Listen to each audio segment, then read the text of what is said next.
It's a tale as old as time itself. Wrestler rises up, gets over, WWE didn't want to book it that way, so have them fall back down to wherever on the card they would like them to be. It's nuts when you think about it. Why wouldn't you want as many performers resonating with the crowd as possible? But we've seen it happen so many times, you have to at the very least assume it does go on. How that means anybody's supposed to get anywhere, I don't know, but that may be the mystery that Evolution was singing about. It's not like this is new either or a one-off, it's a constant and may have clipped some people's wings long before they would have crashed into the ground.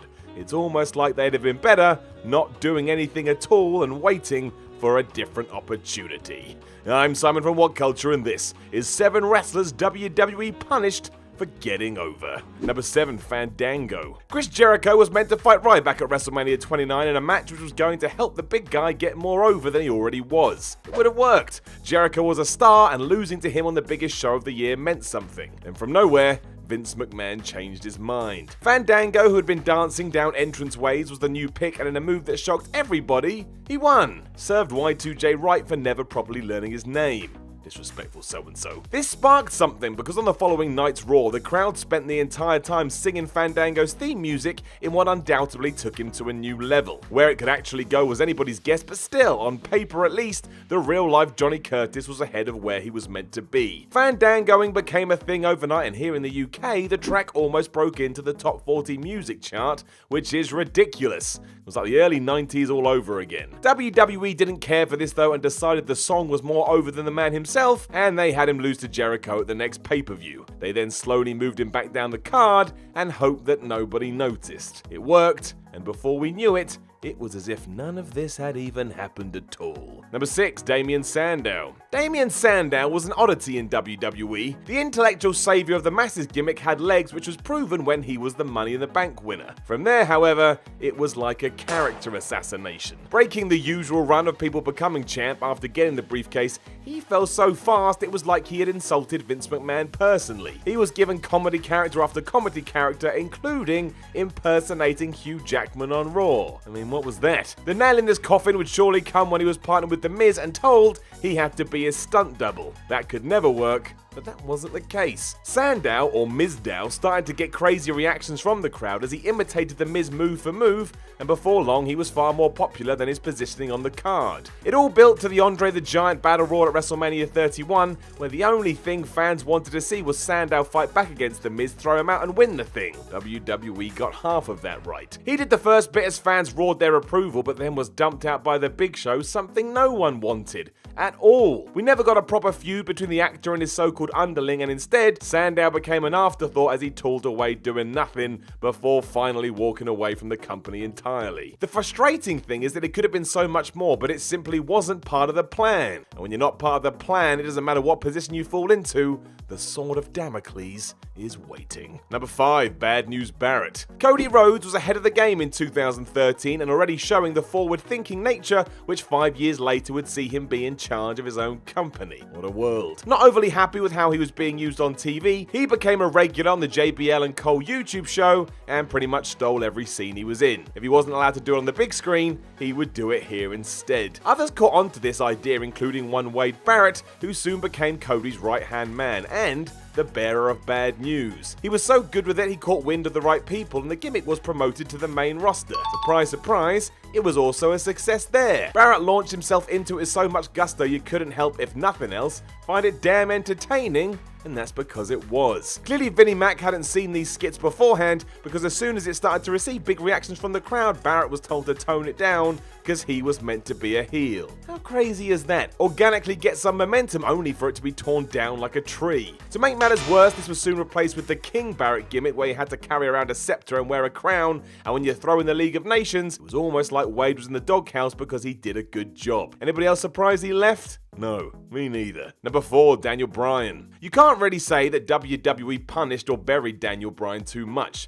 The end of all of this faff was an amazing world title win at WrestleMania, which we will all talk about until someone tells us to shut up. Even then, we'll just go and find someone else who would like to hear the story. But it is clear that for a while, WWE did do all they could to try and curb Bryan's crazy swell of popularity with the crowd. It all started at Mania 28 in many ways when Sheamus booted Bryan's head off and took his championship away in 18 seconds. That's not got what fans wanted to see and started to back the yes man as if he were one of their own. From there, forget about it. Even a tag team with Kane, which surely was meant to be a distraction, got over like crazy, and an ill-fated attempt at turning him heel barely lasted a week. Bryan fought back against the Wyatt family almost as soon as he joined them, and even that somehow made him more beloved. The situation was clear: Danny Boy could come out on TV and just sit there, and everybody would still lose their minds. We all knew what we wanted to see. Fans stepped in once again when Batista got booed during his return, leaving WWE with only one option: do what the audience wanted. What a concept. They did, and it was wonderful, and arguably, as of right now, the best babyface ending to the show of shows we've had ever since. It made you feel good, and that is always the point. Number 3, Rusev Day. Something that genuinely keeps me up at night. I do not understand why Rusev Day were treated like they were. A good trio who were gaining momentum, which also finally opened up an avenue for the Bulgarian brute to show what he was capable of. The real joy was their daft catchphrase, which was also their name. Every day was Rusev Day, and therefore a celebration was always on the cards. It seemed like the idea from the off was just to break them up, despite the love from fans growing every week. A lengthy tag title reign was surely the least they deserved, and yet the opposite is what we got. Aiden English turned on his partner, made up an affair with his wife, and after one 10-second match on SmackDown, they went their separate ways. Right. It was what happened afterwards that was odder still. English disappeared from TV altogether, and Rusev was handed the US belt for 3 seconds and then returned to being a heel. It was like the last few months hadn't happened, and at no point were the fans' Raws met with any kind of response. We just ticked on forward to see what may happen, and then nothing happened. This wasn't a punishment of sorts, but it was not taking advantage of a situation that could have been far bigger than it is now. For example, Ruru hasn't won on pay-per-view for 2 years as of me saying these words. The fact he's still relevant at all is proof of his staying power.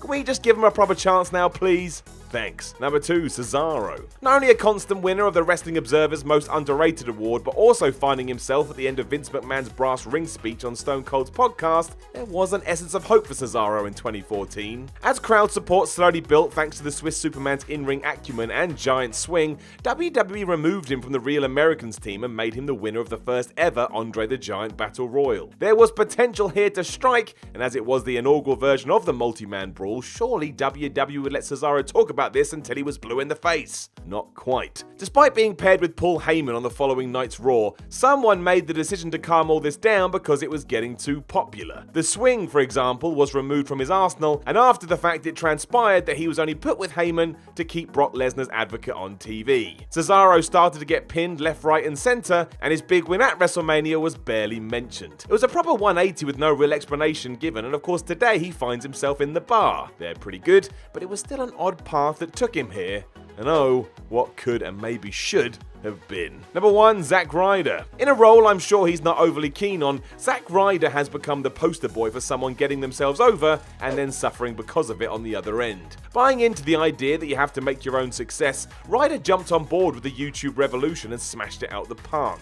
His Z True Island Long Story channel drew tons of followers and more importantly endeared Ryder to the masses as he continued to be both entertaining and honest. Before long this had transferred to live crowds as they continually chanted for the man, even when The Rock stood in the ring after Survivor Series in 2011. WWE had no choice but to do something and finally gave him the United States Championship, but it was far from what many had hoped. 1, that belt wasn't exactly shining bright back then, and 2, he was never given a proper run with it anyway. Aside from no major matches, he was also dumped by his girlfriend Eve Torres, who wanted to date John Cena, and Ryder during this time kept getting beaten up by Kane. The Big Red Machine even threw him off the stage while he was in a wheelchair. That sums it all up. Ryder fell foul to this eventually when fans realised we weren't going to get what we wanted, but even now he still gets a decent response when he arrives on the scene, even though he's rarely on TV. He made an impact and then was thrust into a brick wall.